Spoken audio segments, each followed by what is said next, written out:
Sejam todos muito bem-vindos a mais um episódio do Tem Podcast. Tem tecnologia, tem empreendedorismo e tem mulheres, claro. Nossa convidada de hoje é mestre em administração e especialista em estratégia, inovação e transformação digital.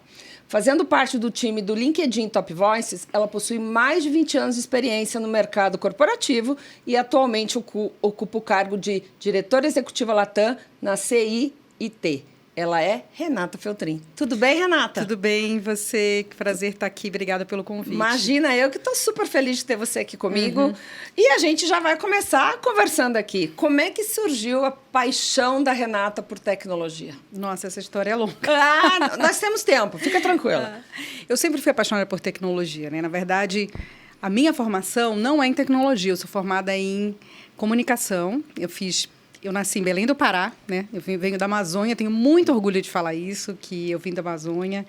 E, inclusive, estava lá, agora fui passar o carnaval. Sempre que dá, eu volto para as minhas raízes. E eu sempre fui muito comunicativa, sempre gostei muito dessa área e fui fazer comunicação. Comecei a trabalhar em agência de publicidade, trabalhava na área de criação, né? Em agência. E tem coisa que a gente não esquece na vida, né? O meu número da minha matrícula da faculdade é 9584042. 95 era o número que era o ano que eu entrei na faculdade.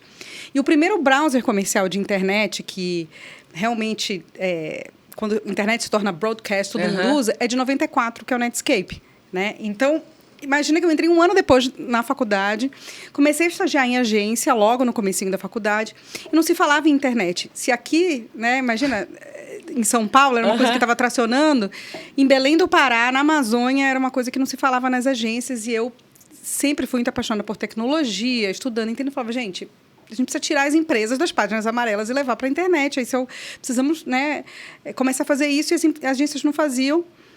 Eu trabalhava já na maior agência, ali mais ou menos 3 anos depois de curso, na maior agência de Belém, e falava sobre isso, não tinha nada. Eu resolvi abrir a minha empresa, então, que se chamava Ponto Contato Digital.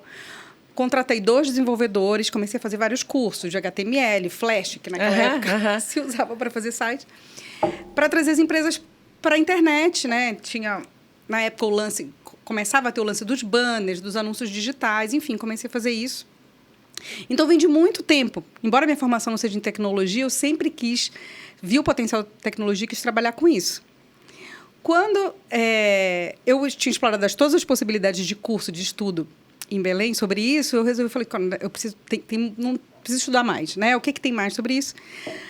Tive uma proposta, eu vim para São Paulo para montar. Aí eu vou denunciar a idade, hein? Eu vim montar o departamento de internet de uma gravadora, era uma gravadora pequena no interior de São Paulo, mas fui convidada para isso. Acabei deixando a minha empresa lá, apostei em vir, porque eu também queria estudar. Então, eu vim fazer uma pós-graduação, que na época era em criação visual e multimídia, que tinha muito pouco de multimídia, porque tinha muito pouca coisa assim, para se estudar naquele tempo. Eu lembro que eu tive 2 semestres de História da Arte, mas foi muito legal, porque trouxe uma base sobre narrativa, sobre storytelling, sobre o que se tinha de multimídia na época. E depois que eu terminei esse curso, acabei indo para a CIT, que é a empresa que eu entrei como web designer e que eu desenvolvi toda a minha carreira, uma grande consultoria de tecnologia. Quando eu entrei, era muito focado só em tecnologia. Hoje a gente já fala muito de design, de produto, de estratégia, né? Evoluiu bastante. E esse ano eu completo 20 anos de CIT. Então, eu entrei como web designer, desenvolvi toda a minha carreira e hoje eu sou diretora executiva Latinoamérica da CIT. E o que me levou nessa história, acima de tudo, foi curiosidade em querer aprender mais e conhecer mais e entender o potencial do que a tecnologia poderia fazer pelos negócios, pelas pessoas, né, e gerar valor com isso. E quando você analisa esse teu período, né, aqui o nosso Tem Podcast fala de empreendedorismo e a gente vai falar um pouquinho aqui. Como foi esse desafio? A gente vai fazer uma comparação daqui a pouco, mas como foi esse período seu de empreendedor? Tá. Quais foram, para você, quando a gente fala de empreendedorismo, a gente fala de São Paulo, a gente fala, né, do centro financeiro do Brasil. Como foi ser empreendedor em outra região que não São Paulo?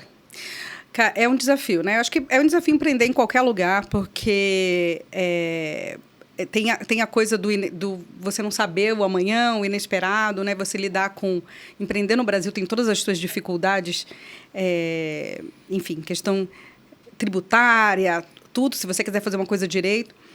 Mas quando você está num lugar onde, como eu estava em Belém, né, que é fora desse eixo, onde as coisas, onde a inovação acontece mais, onde tem também mais desenvolvimento econômico, tem todo um desafio de você formar um vocabulário, um entendimento, tem um letramento. Imagina, eu decidi empreender em tecnologia e internet 20 anos atrás, né, mais de 20 anos atrás, em Belém do Pará. Então, tem um desafio de você dizer assim, olha, vem comigo, acredita no que eu tô dizendo, porque é algo que, se você vier, tem um custo aí de uma oportunidade mesmo, né? Uhum. Para a gente abraçar e abraçar junto, e acredita em mim. Então, acho que esse, para mim, foi um grande desafio nesse momento, porque ainda não tinha uma necessidade, as empresas querem fazer, precisam desenvolver uma estratégia digital. Essa palavra digital nem existia. Então, tinha esse lado de fazer um letramento para as empresas, de criar essa visão, primeiro, para que as empresas viessem. E o desafio, acho, falando de tecnologia, de tudo que estava surgindo, aprender, né?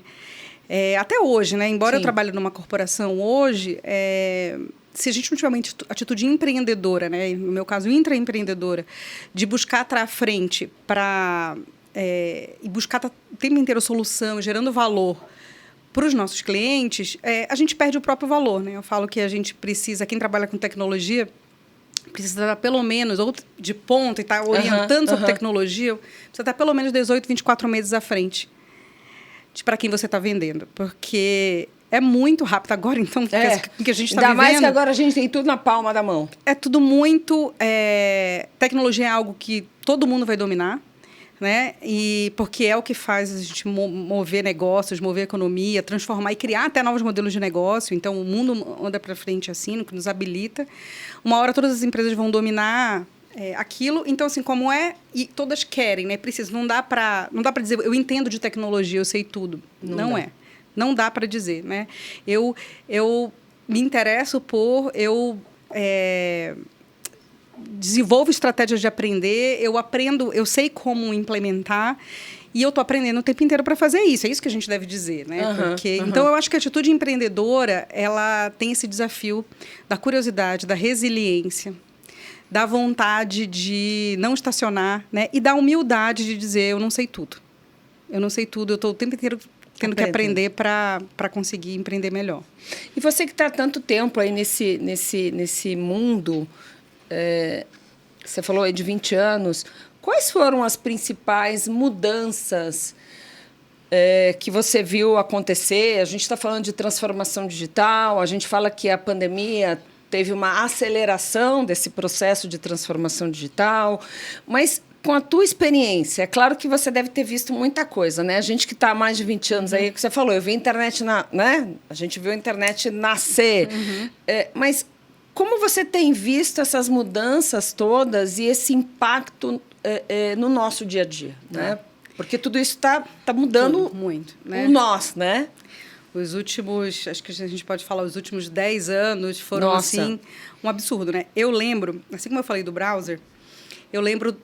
Tem um dia que sempre que eu faço palestra, conto um pouco da minha história, eu conto de um dia que foi emblemático, que é dia 9 de janeiro de 2007.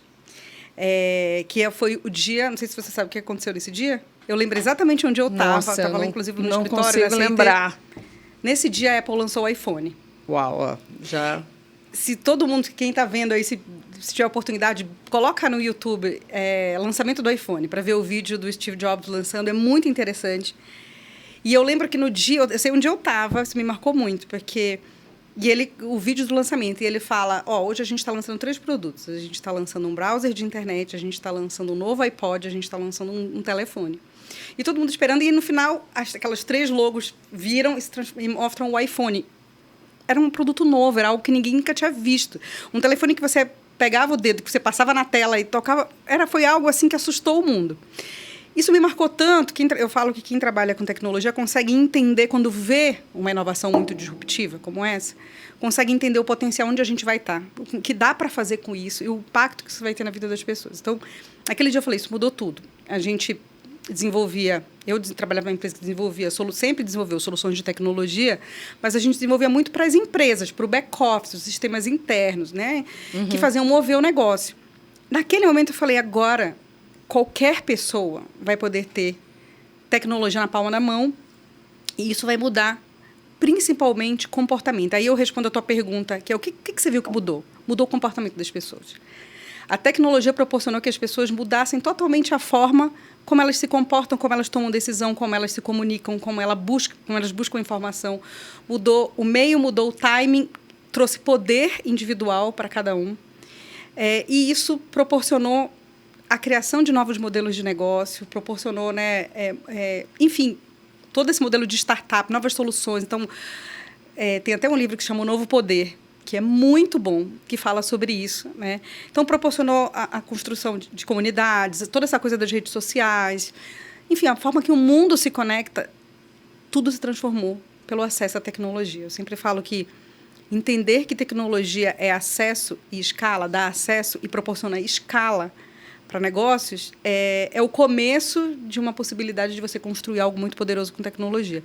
Então, essa, para mim, foi a grande transformação, uma transformação de comportamento de cada um de nós, que somos consumidores, então isso significa muito, e que trabalhamos também nas empresas. Então, na hora que as empresas começam a pensar a solução para os consumidores, através da tecnologia, a gente que trabalha também pensa, poxa, mas o modelo de trabalho também poderia ser diferente, porque a gente tem tecnologia para ser diferente. Então, isso também levou a outras transformações, as transformações da forma de como a gente, né, trabalha dentro da empresa, a gente se organiza para trabalhar, a gente se organiza para pensar ideias. Então, vem aí os modelos mais colaborativos, mais ágeis, onde dado que cada um passa a ter muito mais poder como consumidor, a gente precisa ter times que tenham muito mais representatividade dos consumidores para pensar soluções. Então, começa uma grande mudança, né, no modelo produtivo do mundo e no modelo de consumo, justamente através da tecnologia. Acho que ali foi emblemático. Então, a questão dos smartphones, do digital, aí a gente começa a falar dessa revolução digital, né? Revolução digital aconteceu por isso. Tecnologia disponível na mão do consumidor, que mudou de comportamento, e aí o mundo se adapta a essa mudança, que a gente está passando agora de novo por um momento como esse com a inteligência artificial. Eu ia te fazer essa pergunta. E como você vê, você falou do celular, né? Eu digo que hoje o que eu menos faço no celular é usar o telefone, né? Você usa GPS, você usa tudo, e-mail, mas telefone de alguém, você fala, nossa, alguém está me ligando. Outro dia eu tive problema com a minha operadora, e aí um amigo falou, estou tentando te ligar pelo WhatsApp. Eu falei, mas liga no WhatsApp aqui. Não, estou tentando te ligar no telefone. Eu falei, mas por quê? Ele, não, tá bom, vou te ligar. Mas aí que eu percebi que a operadora nem ia saber que estava fora, né, do ar. Como é que você tem visto, né? Você comentou agora de inteligência artificial. Como é que você tem visto que saiu o ChatGPT, está todo mundo falando nisso, e como é que as empresas podem se preparar para esse novo momento? Que, de novo, não tem mais volta. Não né? tem volta. Não tem volta. O que você pode falar sobre isso? Você que trabalha com isso aí na veia. Muito bom. Não tem volta e também não é um hype, né? Porque tem muita gente que pensa, é um hype. Não, não é. Né? A gente está vivendo um momento, e eu falo, nossa, que privilégio estar viva no mundo nesse momento que a gente está vivendo. Óbvio que dá medo, né? Tem gente morrendo de medo ali. Nossa, vou ficar sem emprego, E eu não acredito nisso. Eu acredito que a tecnologia, ela proporciona desenvolvimento econômico. Óbvio que vai acontecer mudança do que a gente faz. Vai mudar, porque a gente tem uma nova ferramenta muito poderosa. Então, a gente pode fazer melhor algumas coisas, a gente pode fazer com mais produtividade, a gente pode fazer coisas novas que a gente não imaginava que a gente poderia, porque a gente tem uma ferramenta agora que vai proporcionar isso para a gente. Então, é mudar o que a gente faz. Mas a gente não vai deixar, né, a tecnologia não tira o lugar do ser humano e também abre espaço, né, a gente podendo fazer mais e melhor para outras atividades que a gente não consegue fazer. Mas, enfim, eu vejo a gente está realmente vivendo um momento revolucionário. Imagine que a gente tem todo mundo, a partir de agora, pode ter já, né, uma inteligência expandida. Aquilo com que a gente consegue analisar, raciocinar, pensar, e mais uma inteligência expandida, que pode fazer isso por nós, nos ajudar a pensar né? Somar com a nossa linha de raciocínio, com aquilo que a gente está querendo construir, pode nos ajudar. É isso que a gente tem agora. Isso é muito poderoso, né? Isso é muito poderoso individualmente, para a gente enquanto indivíduos, daquilo que a gente pode produzir para o mundo, e é muito poderoso para as empresas, né? Então, dando uma visão, assim, você me perguntou como é que a gente pode se preparar. Eu falei, a gente já não devia estar se preparando, a gente já devia estar fazendo alguma coisa. Já deveria estar preparado. Quem ainda não está se preparando já está atrasado. Tem um relatório da BCG que saiu, acho que faz um mês, muito bom, que eles entrevistaram 1.400 C-levels no mundo. E eles trazem, assim, justamente uma visão de como é que as grandes lideranças empresariais do mundo estão olhando para a Generative AI e que elas acreditam, assim, se eu não me engano, acho que 85% das lideranças acreditam, se eu checar esse número exatamente, mas é algo assim, no potencial de ganho de produtividade já para esse ano, de 10% da produtividade para esse ano das grandes empresas, potencializada por Generative AI.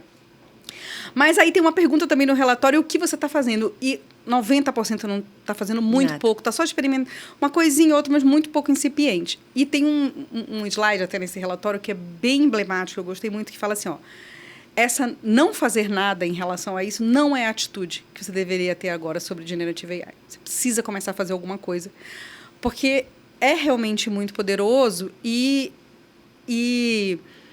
a gente está só no começo da curva, né? Começar a fazer agora para aprender, nem que seja, não é que você vai testar, mas começar a pensar de forma crítica, a buscar um letramento, mapear riscos, óbvio, mas também mapear oportunidades, né? As oportunidades vão fazer com que você consiga sair da inércia e começar a fazer alguma coisa. Então, eu acho que sair da inércia é importante nesse momento, né? Criar essa massa crítica, se aproximar, experimentar, começar a fazer alguma coisa no nível do indivíduo, para quem é liderança também, eu falo muito isso, e no nível das empresas, a gente está nesse momento. Acho que a gente vai passar por a gente vê que a gente vai passar por 3 momentos, 3 curvas importantes. A gente está no momento da produtividade, então, em que AI traz muita produtividade, a gente começa a experimentar soluções que trazem produtividade para todas as profissões. Isso é um negócio muito legal, que a gente está falando dessa revolução agora de AI, que ela é uma revolução que ela transpassa todas as verticais. Ela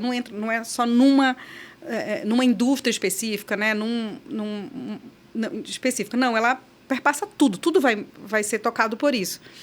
E tem uma oportunidade de ganho de produtividade para todas, né? Então, a gente olha hoje, tem ferramentas, alguns produtos novos, né, que já existem para todas as verticais, educação, jurídico, saúde, enfim, infinidade de coisas que a gente vendas, de coisas que a gente já está vendo. Então, o nível de produtividade é a primeira coisa. Daqui a pouco, a gente já vai ter uma revolução na capacidade de personalização. Então, tudo que a gente vê de modelo de negócio, de serviço, a gente vai ver que vai poder ser muito mais personalizado.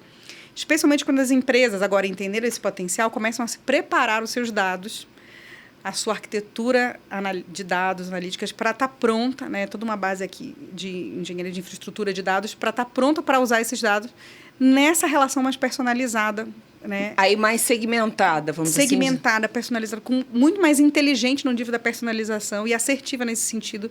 Então, a gente vai ter uma fase ali, a gente chega no momento da personalização daqui, acredito, uns 2, 3 anos. Tá. Estou arriscando falar de tempo, porque as coisas são tão rápidas, mas ali acho que a gente já vai ter isso muito mais em volume. E um pouco mais lá na frente, quando isso já tiver, aí a gente tem realmente a possibilidade de novos modelos de negócio completamente disruptivos em relação ao que a gente conhece hoje. Que talvez a gente nem consegue imaginar. Que a gente talvez não consegue, a gente consegue tatear, né? E esse é o ponto que paralisa a gente. A gente fica assim, mas o que vai ser possível? Aonde a gente vai chegar? O que é preciso? Mas os riscos. E aí a gente fica paralisado no meio, porque a gente não consegue enxergar ainda a totalidade das coisas. Mas aí o movimento precisa ser diferente, né? Vamos andando conforme o ritmo, mas experimentando, andando com segurança, entendendo o que é possível e, a partir do que é possível, experimentando e fazendo novas coisas com isso, né, no dia a dia. Uma das coisas que você comentou, e com todas as pessoas que a gente conversa sobre inteligência artificial, a gente percebe esse medo, né?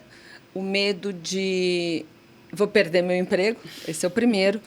O medo eu digo sempre, Exterminador do futuro, a máquina vai dominar tudo. Não tem um episódio que a gente fale de inteligência artificial que eu não falo do Exterminador do futuro.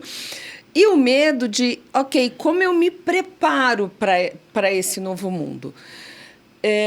O que eu, como indivíduo, a gente fala de desemprego, a gente fala de falta de oportunidade e, ao mesmo tempo, a gente vê que este cenário, este novo cenário, ele está só mudando. Eu vou ter que ter mais habilidades em algumas determinadas áreas do que outras. Qual seria a sua dica, com tanta experiência, para as pessoas que estão pensando, nossa, eu preciso buscar realmente uma oportunidade? E é um mercado de oportunidades. O que eu tenho que estudar? O que eu tenho que fazer? Onde eu busco isso? Bom, primeira coisa, tem muita coisa hoje disponível de graça. Primeiro você tem que entender minimamente o que é inteligência artificial, como é que funciona, o que é isso, o que os algoritmos, os tipos de algoritmos que existem, o que é uma inteligência artificial generativa, né, os outros tipos de inteligência artificiais que já existem há muito tempo, o que eles fazem, como eles se complementam. Então, tem um letramento básico que eu acho que você tem que buscar entender, estudar, entender um pouquinho sobre isso. E isso está à disposição de todo mundo, né? Entender como é que isso funciona, começa a decodificar para a gente como é que eu posso usar isso, como é que isso é útil para mim. Porque aquilo que... Tecnologia em geral, até as grandes lideranças de grandes empresas, eu que lido com isso, com os boards das grandes empresas, entro para dar uma visão, um ponto de vista sobre, né, unindo negócio e tecnologia para alguma solução, desafio de negócio, eu sinto muito isso, de que as pessoas, até essa alta liderança que tem muito acesso, mas elas querem entender pouco de tecnologia e confiar muito, né? Então, tecnologia parece algo tão complexo, e é complexo mesmo. Então, põe aqui alguém que eu possa confiar e que vai me dizer o que fazer, porque eu não sei se eu vou conseguir entender isso. Mas é possível, acho que, minimamente, se você se aproxima com curiosidade, né, entender o básico para que você possa ter essa... Quando eu contei que lá no começo da minha carreira, eu montei a empresa e contratei 2 desenvolvedores de HTML e tudo, e fui fazer um monte de curso. Eu não necessariamente ia sentar eu e desenvolver os sites, mas eu queria entender que ferramentas a gente tinha, em quanto tempo dá para fazer essas coisas, né? Que tipo de coisa eu posso pensar, criar junto. Então, será que o tempo que eles estão me passando é real ou eles estão me... Você não pode ter uma visão crítica sobre, e nem aquilo vai te ajudar como essa inteligência expandida, se você minimamente não conhecer. Então, eu acho que é conhecer, ler sobre, tem bastante coisa, tem muito hoje a gente está vendo aqui. A gente está fazendo isso, né? A gente está falando sobre tecnologia, então, buscar entender um pouco sobre isso. E aí, na tua área de trabalho, buscar entender o que tem disponível já hoje. Será que eu consigo experimentar? Como é que eu experimento? E começar a se desafiar. Como é que isso me ajuda? Né? Eu sempre digo que pensar sobre futuro é algo que a gente não pode fazer do presente. Futuro você não constrói do presente estendido. Pensar o que eu tenho hoje, as ferramentas que eu tenho hoje, o jeito que eu faço hoje, daqui para frente. Futuro, a gente precisa ir no futuro, olhar o que tem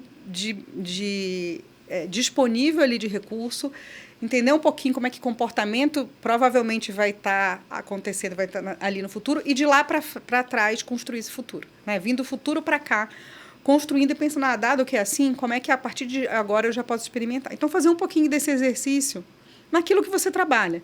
Né? E você vai achar uma forma de fazer isso. E isso vai influenciar toda a tua vida. Eu tenho 2 filhas, 2 meninas. Né? Eu tenho a Mariana, que faz 14 agora, e a Carolina, que tem 10.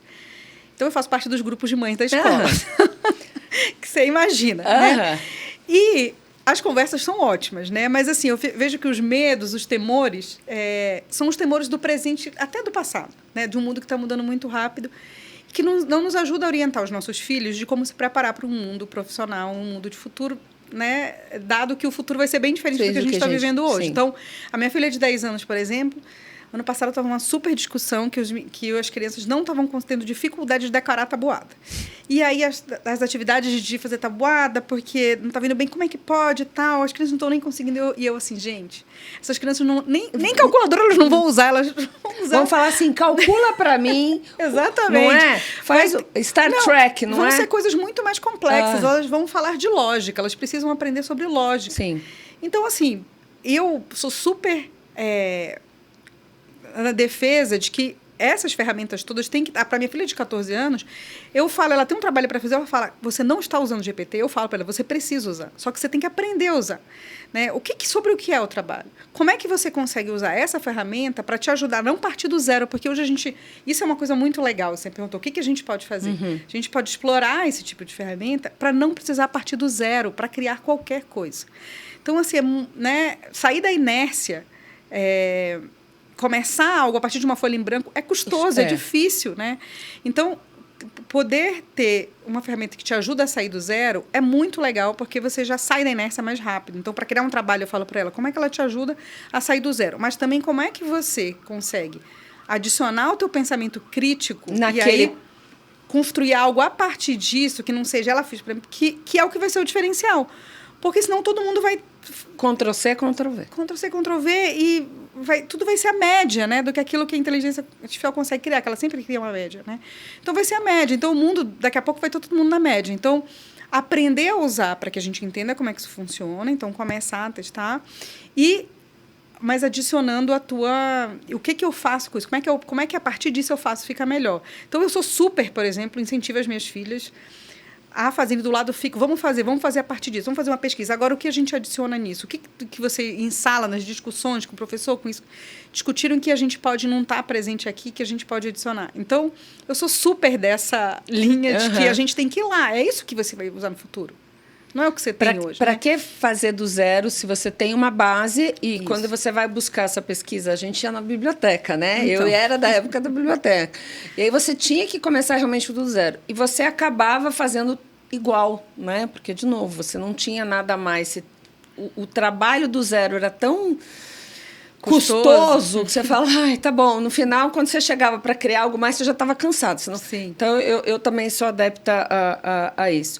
E quando você analisa hoje a sua posição atual, quais são os principais desafios que você enxerga e, ao mesmo tempo, as oportunidades? Porque a gente, às vezes, eu sou de ver o copo meio cheio.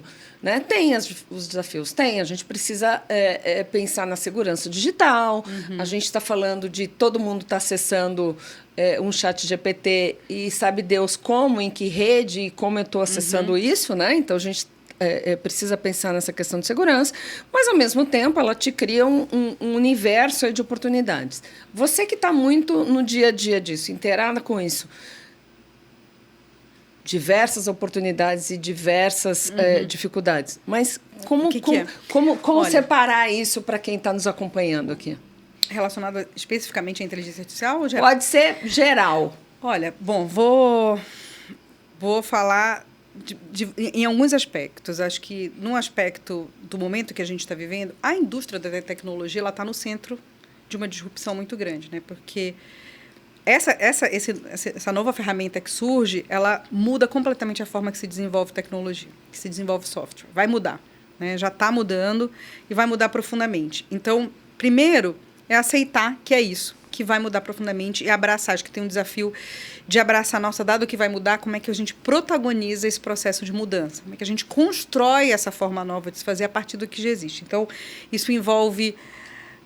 empreendedorismo mesmo, envolve mobilizar, né, as grandes lideranças para pensarem juntos no que vai ser a nossa indústria, o nosso jeito de fazer, envolve trazer os clientes para, olha, vamos começar a fazer diferente já agora, isso é um grande desafio que a gente está passando, e envolve trazer as pessoas, no nosso caso, por exemplo, da empresa que eu trabalho, os desenvolvedores, para esse novo mundo, esse novo jeito de fazer, todo mundo que está nesse medo, né, de se aproximar de realmente o que eu ganho com isso, para um jeito novo. Então, acho que isso é um grande desafio, mas um desafio que todos nós que estamos à frente de grandes empresas vamos ter que abraçar, porque é responsabilidade. Eu falei, a tecnologia não vai tirar os empregos, né? Eu não acredito nisso, mas acredito que a gente vai mudar a forma que a gente faz. Então, é uma responsabilidade das empresas trazerem as pessoas, letrarem, formarem, né? E construir, né? Chegarem nesse lugar, como é que vai ser, quem está protagonizando essa mudança, trazer os seus colaboradores também e nessa transformação, né? Mobilizar nessa transformação. Então, isso é um grande desafio desse momento.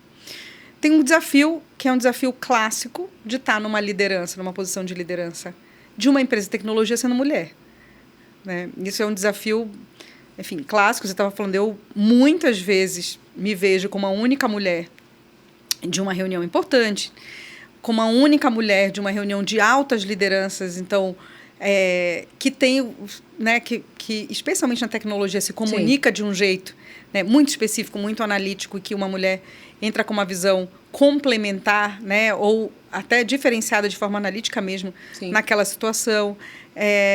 Tem um desafio nesse sentido de se provar e de somar. Eu acho que hoje eu tenho uma clareza mental muito forte que existe um valor, inclusive, em liderar de uma forma, sendo mulher feminina, com um pensamento feminino, que ele é complementar. Uma vez eu vi a Luísa Helena falando uma coisa que eu achei maravilhosa. Ela falou: o modelo de gestão masculino, ele é mecânico, o da mulher é orgânico. É simples, mas ele diz muita coisa, essa frase. E é verdade, é assim que são. E é muito melhor quando a gente consegue somar os dois. Não é um sobrepor o outro, sim, é a gente fazer essa soma. Então, o que acontece é que muitas vezes a gente chega num lugar, numa posição de liderança, liderando pelo masculino, né? Num modelo mais mecânico, porque aquele é o modelo de liderança conhecido, padronizado e valorizado. Mas aí a gente está sentado numa cadeira fazendo mais do mesmo, né? Sim. Então, tem um desafio grande de trazer o meu perfil de liderança como mulher e somar esse perfil de liderança. Então, assim, acho que levou um tempo importante para que eu ganhasse voz a partir desse lugar, a minha própria voz, que soma e não que é muito parecida com as outras. E, no fundo, se manter nesse lugar, né? Conseguir fazer as construções necessárias, as orquestrações necessárias para que essa soma faça sentido. Então, esse é um lugar de muita resiliência dessa liderança feminina na tecnologia, na empresa que eu estou, num lugar onde a gente tem muito mais homens nesse lugar liderando. E hoje ela é top voice, hein, gente? Então, ela tem a responsabilidade mega blaster aqui. Você sabe que isso foi uma coisa muito interessante que aconteceu, porque eu não construí essa história de ser top voice. Aconteceu na minha vida. Eu gosto muito de me comunicar, de compartilhar. Acho que tem muito valor. Eu comecei a perceber que tinha valor para as pessoas aquilo que eu tinha vontade que eu falava, né? E eu também... Eu gosto muito disso. Eu acho que a vida é mais legal quando a gente inspira alguém ou quando a gente dá uma informação de valor que ajuda na vida de uma pessoa. Então, eu gosto bastante, é meu perfil de fazer isso. E um dia, uma pessoa do LinkedIn me convidou, falou assim: você não quer ser creator do LinkedIn? E me mandou uma mensagem. Eu falei: nossa, mas o que é isso, né? Eu falei: eu não tenho tempo, minha vida é uma loucura. Aí a gente fez um papo de 15 minutos, ele explicou: não, né, você já faz bastante posts, já são bem legais, elaborados e tal. A gente seria continuar fazendo o que você faz, mas a gente também propõe os temas da semana, você vai ver, aí você escreve post sobre esse tema, tal, tem algumas ferramentas para usar, beleza. Eu falei: não, tá, vamos ver, se é fazer o que eu estou fazendo, vamos fazer. Só que, gente, Silvia, eu não tinha tempo nenhum. Eu nunca escrevi um post com o tema da semana. Eu nem vi esse e-mail chegar. Nem vi esse e-mail chegar, porque caía na minha caixa de e-mail, eu não via. Um monte de ferramenta, um monte de coisa que eu nem usava, porque não dava tempo. E 6 meses depois eu estava assim: gente, esse povo do LinkedIn deve estar... Para que a gente convidou a Renata para isso? Né? Ela não faz nada. E, de repente, um dia... chega para mim um e-mail, uma mensagem também dizendo assim: olha, a gente queria te comunicar que você acabou de ser reconhecida pelo nosso time como top voice. E eu falei: nossa, me deu a coisa da crise de impostora. No dia que chegou essa mensagem, eu falei: eles erraram, deve ser outra Renata, não sou eu. E eu não contei para ninguém. Eu fiquei umas 2, 3 horas. Mas, gente, será que sou eu mesmo? Fiquei nisso. Aí eu mandei uma mensagem pro editor que me mandou. Eu falei: chama Lucas. Tem certeza? É isso mesmo. Quais são os critérios? Que para você ter me escolhido. Sou eu. Ele falou: não, é você. Os critérios aí falam bastante reputação, engajamento, a qualidade do conteúdo que você faz, tal, tudo. Porque eu também, né, tinha tanta gente com muitos mais seguidores que eu via. E eu falei: nossa, que incrível, né? Eu acho que você colocar a tua verdade, a tua... E eu, zero técnica de... Tem gente que posta no dia X, no horário tal, faz não sei o quê, cria mil estratégias. Seguindo todos os... Sei lá, faz mil estratégias que eu nem conheço. Mas eu acho que aconteceu, né, um pouco por isso, por essa vontade de... E por talvez autenticidade, enfim. E vontade genuína de contribuição. Então, isso aconteceu, isso foi muito legal, porque depois que eu me tornei top voice, é legal porque você acaba... Isso faz parte um pouco da tua reputação, Sim. da tua referência. Muita gente me procurou, tem me procurado para falar e acabo vendo como uma consequência positiva de todo um esforço de uma vida de constante de trabalho e de posicionamento e um reconhecimento dessa voz, também dessa voz feminina na tecnologia, né, que é algo tão escasso. Tão escasso. Você sabe disso mais que e você falou uma coisa tão importante, né? Eu acho que não tem uma mulher que eu convide ou que eu converse aqui, e é algo que está muito em todos os livros, em todos os textos, a síndrome do impostora, né? Gente, não tem uma, ela pode ser mais C-level, pode ser começando agora. Eu acho que eu não mereço aquilo. Não, gente, teve um episódio aqui, você acabou de ver aqui nos bastidores, Camila falou a mesma coisa. Então, não tem, de novo, parece que é geral isso no nosso dia a dia, né? E é uma coisa que a gente tem que cuidar. A gente tem que tratar, porque o homem, ele realmente não tem isso, né? As pesquisas mostram, né? Quando ele já está, sei lá, 70% pronto para uma função, quando ele desenvolveu as habilidades, ele acha que ele está 150% pronto. E vai. E a gente está 120% pronto. Está achando que está com 20%. E acha que está faltando ainda, mas eu não vou dar conta, mas eu não sei, mas eu não... E isso realmente nos tira muito o protagonismo, né? Isso nos coloca num lugar...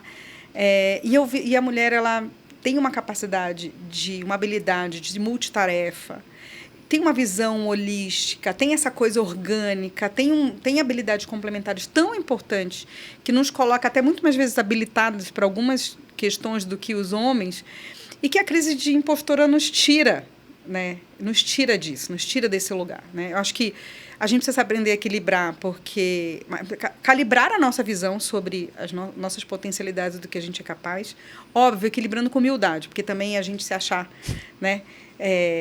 Eu sempre falo que nessa coisa da equidade de gênero, que eu sou, enfim, mentora, sou tudo buscando, a gente tem que saber e achar o equilíbrio, o tom e a voz, né? Tem uma frase que eu gosto muito de usar, que eu até ouvi num podcast também, mas que eu acho fantástica, que e que eu repito sempre, que braveza é diferente de bravura.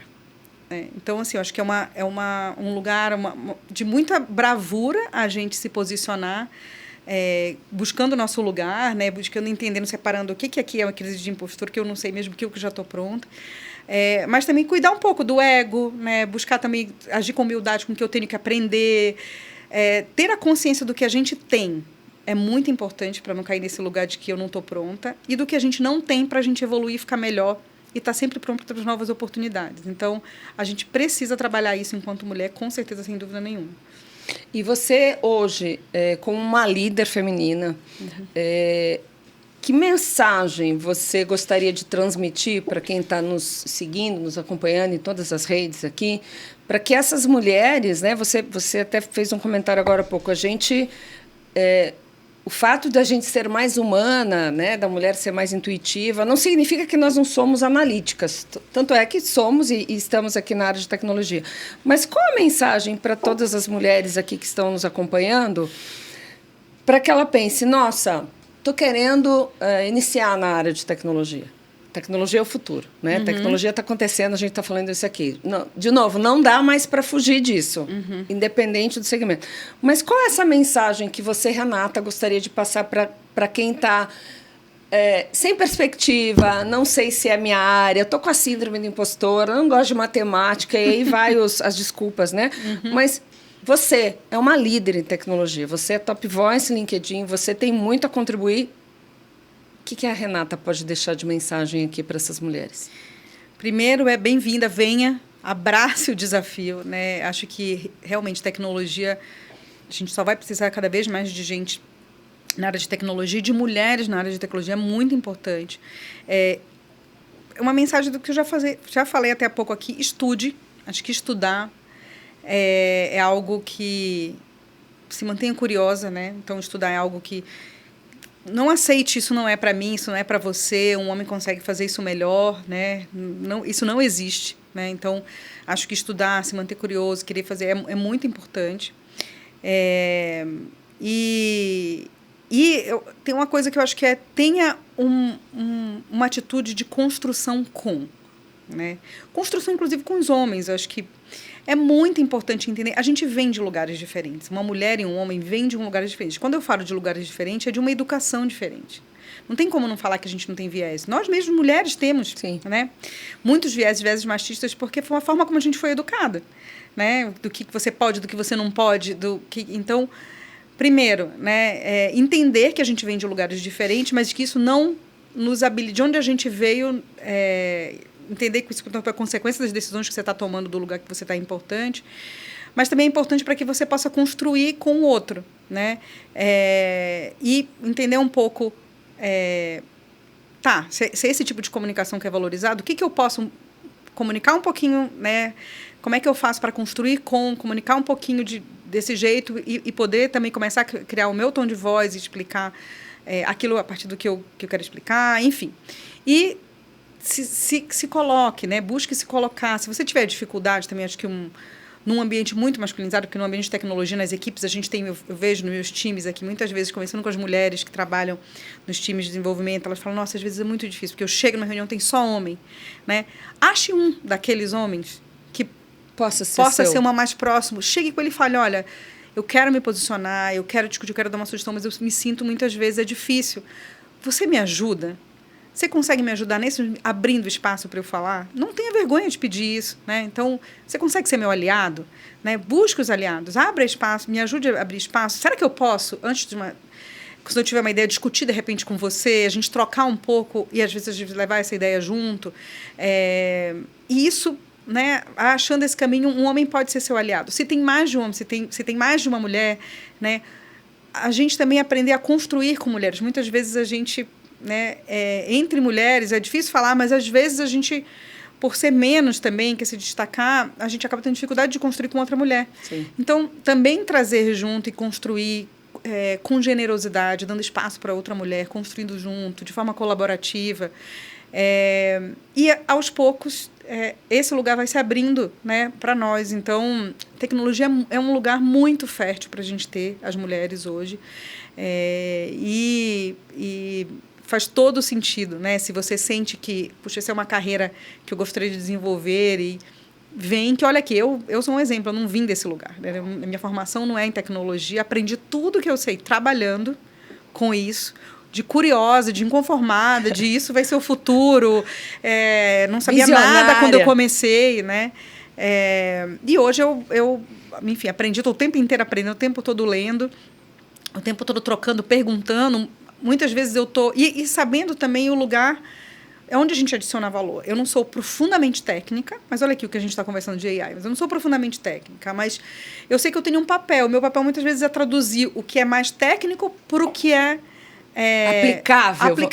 Estou conversando com pessoas de negócio que precisam da tecnologia para fazer aquele negócio acontecer, e muitas vezes o meu papel é fazer essa tradução, entender o negócio e fazer a tradução para quem é muito técnico de tecnologia, entender um pouco da tecnologia e fazer a tradução do que é possível para o negócio, para que esses dois mundos se conectem, porque esses dois mundos separados também não produzem valor. Então, se acha nesse lugar, aonde eu tenho mais valor. Hoje, quando a gente fala de tecnologia, tem muita coisa dentro da tecnologia, né? Então, tem...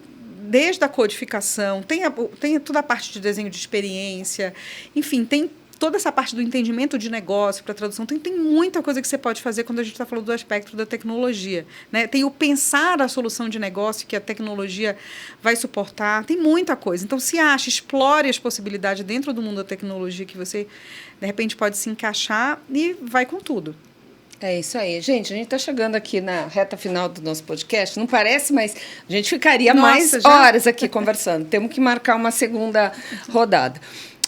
Eu queria que você compartilhasse conosco algum livro, algum filme, alguma série, eu adoro série, que você goste. Pode ser de tecnologia, pode não ser. O que você, como Renata, gosta aí de assistir. Gente. Olha, de ler.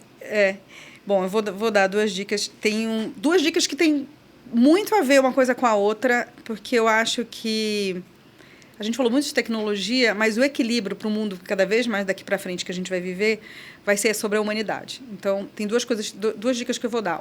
Tem uma série que eu acabei de assistir, que é nova no Netflix agora, que é Como Viver 100 Anos, que é muito legal, é de um especialista à frente, né, o apresentador, que ele estudou sobre longevidade, não sei se você já assistiu essa. Não, ainda não. Eu até dei essa dica no LinkedIn. Oi. E foi super legal, um monte de gente comentou. Ele estudou a vida inteira dele sobre as Blue Zones, que são as áreas no mundo onde as pessoas tendem a viver mais, praticamente 100, quase chegando perto dos 100 anos, e buscando os motivos para isso. O que é que leva, nessas áreas, as pessoas a viverem mais? E é bem interessante porque a gente vê, né, que com o avanço, enfim, da medicina, de tudo que a gente está vendo, que a gente vai ter realmente chance de viver muito mais. E como é que a gente ativamente conhece, entende esses fatores e transforma a nossa vida para que a gente tenha mais essa oportunidade. E que são coisas que envolvem estilo de vida mesmo, a gente pensa, eu tenho que me alimentar, fazer exercício, tudo, mas não é só isso, né? Então, envolve espiritualidade, envolve relações humanas. Essa série é muito legal, são acho que 4 episódios bem legais que eu sugiro. E tem, associada a isso, tem um livro maravilhoso, eu sou muito fã da doutora Ana Cláudia Quintana Arantes, que é uma das maiores especialista, a maior especialista em cuidados paliativos no Brasil, nessa medicina paliativa que cuida das pessoas que estão no momento já próximo da morte. E eu acho que ela, no primeiro livro dela, que é A Morte é um Dia que Vale a Pena Viver, que é maravilhoso, que para mim foi transformador, né?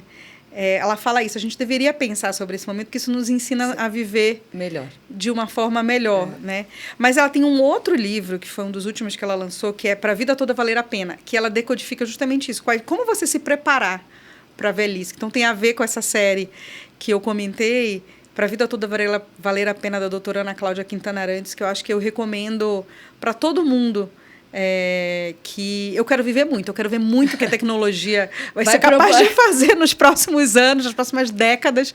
Então, como eu falei, é um privilégio estar vivo no mundo nesse momento. Então, acho que são 2 dicas que nos ajudam aí, vão nos ajudar a se preparar como humanos para explorar todas essas possibilidades para o futuro. E uma frase, uma palavra que defina a Renata. Gente, que defina a Renata. Uau. Eu sou força motora. Eu faço as coisas acontecerem. Essa eu acho que é uma frase que me... E assim chegamos ao fim de mais um episódio do Tem Podcast. Renata, muito obrigada por compartilhar aqui conosco sua trajetória pessoal e profissional. Eu que agradeço, estou muito honrada, foi muito legal, uma delícia a conversa, passou muito rápido. Ai, nem me fala, parece que a gente estava aqui há 10 minutos. Muito obrigada pelo convite, né? Se ajudou alguém, né? Se foi plantada uma inspiração ou uma semente no coração de alguém e se inspirou alguém, já valeu. Com certeza. E por fim, eu queria que você compartilhasse aqui conosco as suas redes sociais, o seu Top Voice, gente. Gente, quem quiser me seguir no LinkedIn, bom, eu sou Renata Feltrin, né? Renata Mello Feltrin, meu LinkedIn, com 2 L's. E meu Instagram é Renata Feltrin. Tem muito mais a minha vida pessoal no Instagram, mas ele é aberto. Eu sou uma pessoa que gosta de compartilhar mesmo. No LinkedIn eu divido bastante, muito mais aquilo que eu penso, muita coisa que eu leio.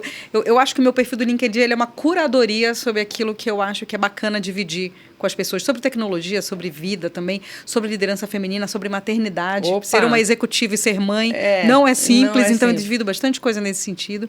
Então vocês são muito bem-vindos e bem-vindas na minha rede. É isso aí. Gostou do nosso bate-papo? Não se esqueça de seguir o Tem Podcast em todas as redes, principalmente no YouTube, ativar as notificações, compartilhar, seguir, se inscrever e ativar os sininhos para você receber os novos episódios na íntegra. Muito obrigada e vejo vocês no próximo episódio.